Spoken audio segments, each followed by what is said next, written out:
আসসালামু আলাইকুম। আজ আমি নিয়ে এসেছি একটি সহজ পাটিসাপটা পিঠার রেসিপি।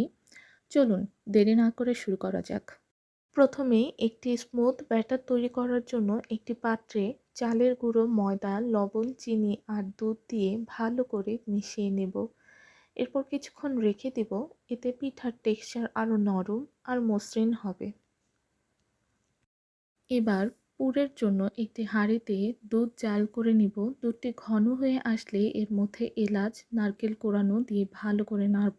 এরপর আরেকটু দুধ অ্যাড করব এবং মিষ্টির জন্য আমি এখানে ছোলা গুড় ব্যবহার করেছি। আপনারা চাইলে চিনিও ব্যবহার করতে পারেন এবং চিনিটা আপনারা আপনাদের সুবিধা মতো দিতে পারেন। যখন পুরটা সুন্দর করে ঘন হয়ে আসবে তখন এটিকে আমি নামিয়ে রাখব।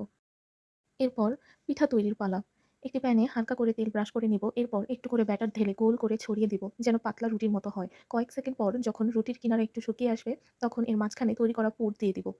এবার ধীরে ধীরে রুটির এক পাশ থেকে মুড়িয়ে রোল করে নিব। ব্যাস, হয়ে গেল পারফেক্ট একটি পাটিসাপটা। এবার গরম গরম পরিবেশন করলেই মজার স্বাদ আরও বেড়ে যাবে।